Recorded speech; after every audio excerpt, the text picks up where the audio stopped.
The muscles of the anterior abdominal wall. अच्छा, इसमें आपने याद रखना है कि बेसिकली मसल्स जो एंटीरियर एब्डोमिनल वॉल के 4 मेजर हैं, 2 छोटे हैं, तो 6 मसल्स हैं। ठीक है, 4 मेजर कौन से हैं? सबसे बाहर आता है एक्सटर्नल ऑब्लिक, उसके अंदर आ जाता है इंटरनल ऑब्लिक। सबसे अंदर वाला मसल अगर पूछते हैं वो है ट्रांसवर्सस एब्डोमिनस, और एक वर्टिकल मसल है रेक्टस एब्डोमिनस। 2 छोटे मसल हैं, एक तो रेक्टस शीथ के नीचे की तरफ होता है, वो है आपके पास पिरामिडालिस, और एक है क्रीमेस्टेरिक मसल जो कि इनग्वाइनल कैनाल के लेटरल 1/3 से आ रहा होता है और नीचे की तरफ जा रहा होता है प्यूबिक टुबरकल की तरफ। तो ये 6 मसल्स हैं, बारी बारी डिस्कस करते हैं। एक्सटर्नल ऑब्लिक आ रहा है फ्रॉम लोअर 8 रिब्स, मतलब कि 5th to 12th रिब्स के एक्सटर्नल सर्फेसिस से आ रहा है और नीचे की तरफ आ रहा है, और इसने लगना है in the pubic tubercle, linea alba, pubic crest and anterior superior iliac spine. ठीक है, तो इन जगह पे लगना है इसने। बेसिकली ऊपर से नीचे की इसकी डायरेक्शन है, आप देख सकते हैं। तो इसने बेसिकली एक तो कॉन्ट्रैक्ट करेगा, तो ये कंप्रेस करेगा एब्डोमेन को, कंप्रेस करेगा, तो उसकी वजह से डायफ्राम ऊपर जाएगी, डायफ्राम ऊपर जाएगी, तो उसकी वजह से अल्टीमेटली ये होगा कि एक्सपायरेशन होगी। तो फोर्स्ड एक्सपायरेशन में एक्सटर्नल ऑब्लिक का मेजर रोल है।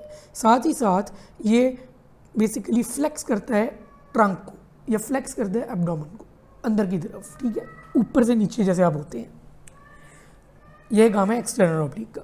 अब चलते हैं जी इंटरनल ऑब्लिक। इंटरनल ऑब्लिक ने अराइज होना है from the lateral 2/3 of the inguinal ligament, इसका मेजर ये है।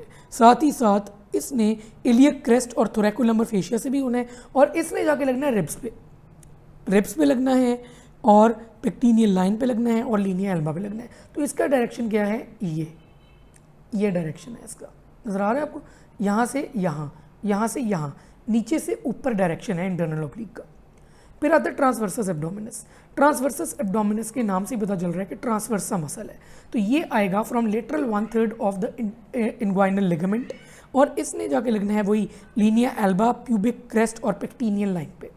ठीक है, तो ये ट्रांसवर्स मसल है। अगर कोई पूछता है कि what is the inner most muscle of the anterior abdominal wall, तो आंसर आपका होगा ट्रांसवर्सस एब्डोमिनस। इनर मोस्ट का पूछते हैं तो ट्रांसवर्सस एब्डोमिनस। ठीक है, उसके बाद आगे चलते हैं। एक मसल आपको मैंने बताया है कि ये है आपका रेक्टस एब्डोमिनस, जो कि वर्टिकल मसल है। वर्टिकल मसल है, प्यूबिक क्रेस्ट से और प्यूबिक टुबरकल से नीचे से आ रहा है, और ऊपर जाके ज़ीफॉइड प्रोसेस और रिब्स के साथ लगता है। जब ये कॉन्ट्रैक्ट करेगा तो ये नीचे की तरफ रिब्स को भी डिप्रेस करेगा और ट्रंक को भी फ्लेक्स करेगा। समझ लग रही है इसकी? दो हमें ईजी है, कोई मुश्किल काम नहीं है ना।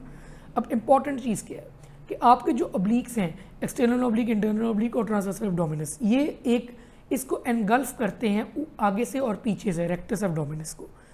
ठीक है, जब वो लीव्स इसको एनगल्फ करते हैं तो उसको हम कहते हैं जी ये बना दी इन्होंने रेक्टस शीथ। रेक्टस एब्डोमिनस के इर्द गिर्द एक शीथ बना दी ऑब्लिक्स ने, जिसको हम कहते हैं रेक्टस शीथ। और रेक्टस शीथ नीचे से जो है, नीचे एक इसके मसल आ जाता है जिसको हम कहते हैं पिरामिडालिस। ये एक छोटा मसल है जो मैंने आपको पहले भी बताया है, पिरामिडालिस। मैं लिख भी देता हूँ यहाँ पे,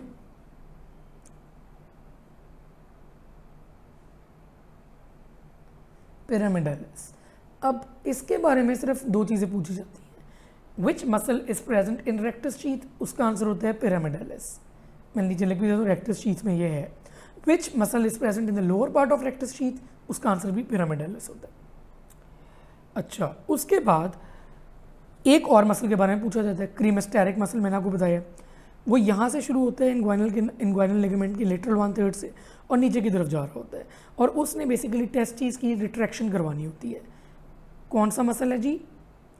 क्रीमेस्टर। अब इसमें इंपॉर्टेंट चीज़ है कि उसने रिट्रैक्शन करवानी होती है टेस्टिस की, और ये सप्लाई हो रहा था बाय जेनेटोफेमोरल नर्व। जो रिट्रैक्शन ऑफ टेस्टिस है ना, उसको हम कहते हैं जी क्रीमेस्टेरिक रिफ्लेक्स, क्योंकि क्रीमेस्टर मसल उसको कर रहा है। ठीक है, तो अगर जेनेटोफेमोरल नर्व जाती है तो क्रीमेस्टेरिक रिफ्लेक्स जा रहा होता है। ये चीज़ याद रखनी है। ठीक है, inner most transversus abdominis, cremasteric reflex के लिए जेनेटोफेमोरल नर्व डैमेज होगी, अगर नहीं होगा तो क्रीमेस्टर मसल को सप्लाई कर रही होती है। पिरामिडालिस रेक्टस शीथ का पार्ट है, और रेक्टस शीथ आपके एब्डोमिनल ऑब्लिक से भी बन रही है। अब इसकी थ्योरी पढ़ लेते हैं।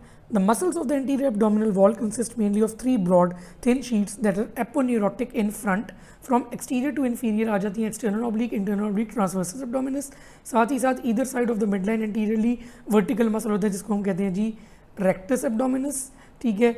Aponeurosis of the 3 sheets pass forward and close rectus abdominis to form the rectus sheath, ठीक है, ये मैं आपको अभी बताया है, ठीक है।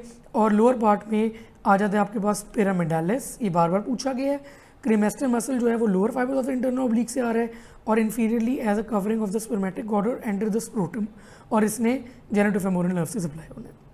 अब मैं थोड़ा सा आपको और गाइड करता चलूँ यहाँ पे। अब इनकी नर्व सप्लाई बहुत इंपॉर्टेंट है। नर्व सप्लाई कैसे याद रखनी है? नर्व सप्लाई सिंपल ऐसे याद रखनी है।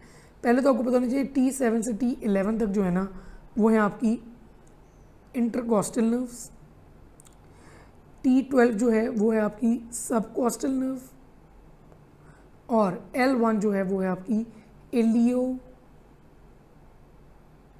Inguinal nerve. अब जो 4 मेजर मसल थे आपके, आपको याद होगा, अब तो याद हो जाना चाहिए।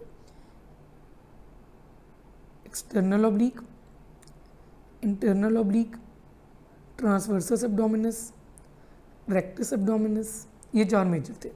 2 छोटे थे, पिरामिडालिस, क्रीमेस्टेरिक। अब जो एक्सटर्नल ऑब्लिक और रेक्टस एब्डोमिनस हैं ये सप्लाई होती हैं T7 से T12 तक, मतलब कि इनके अंदर इंटरकॉस्टल नर्व्स भी आएंगी, सबकॉस्टल नर्व भी इनको सप्लाई कर रही है। जो इंटरनल ऑब्लिक और ट्रांसवर्सस एब्डोमिनस है ये आती है T7 से L1, मतलब कि ये सप्लाई हो रही है फ्रॉम इंटरकॉस्टल, सबकॉस्टल एंड इलियोइनग्वाइनल, ठीक है। फिर आपके पास आ जाता है जी पिरामिडालिस। पिरामिडालिस जो है वो सप्लाई हो रहा है सिर्फ और सिर्फ T12 से। T12 कौन सी है? सबकॉस्टल। और क्रीमेस्टेरिक मैं आपको अलहदा से बता सकूँ वो है जी जेनेटोफेमोरल। तो इसकी नर्व सप्लाई अब आपको नहीं भूलेगी इंशाल्लाह। जो पहला और आखिरी मेजर मसल है वो T7 से T12 है, जो बीच वाले 2 हैं इंटरनल ऑब्लिक और ट्रांसवर्सस एब्डोमिनस वो T7 से L1 है, जो पिरामिडालिस है वो T12 है, और क्रीमेस्टेरिक है वो जेनेटोफेमोरल है, ठीक है। ये अब आपने भूलना भी नहीं है।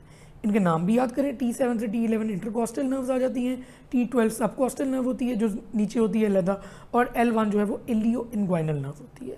तो अगर वो पूछते हैं कि इलियो इनग्वाइनल नर्व सप्लाइज व्हाट, तो आपने इसमें इंटरनल ऑब्लिक और ट्रांसवर्सस एब्डोमिनस की तरफ सोचेंगे, ठीक है। तो ये हो गया आपके मसल्स ऑफ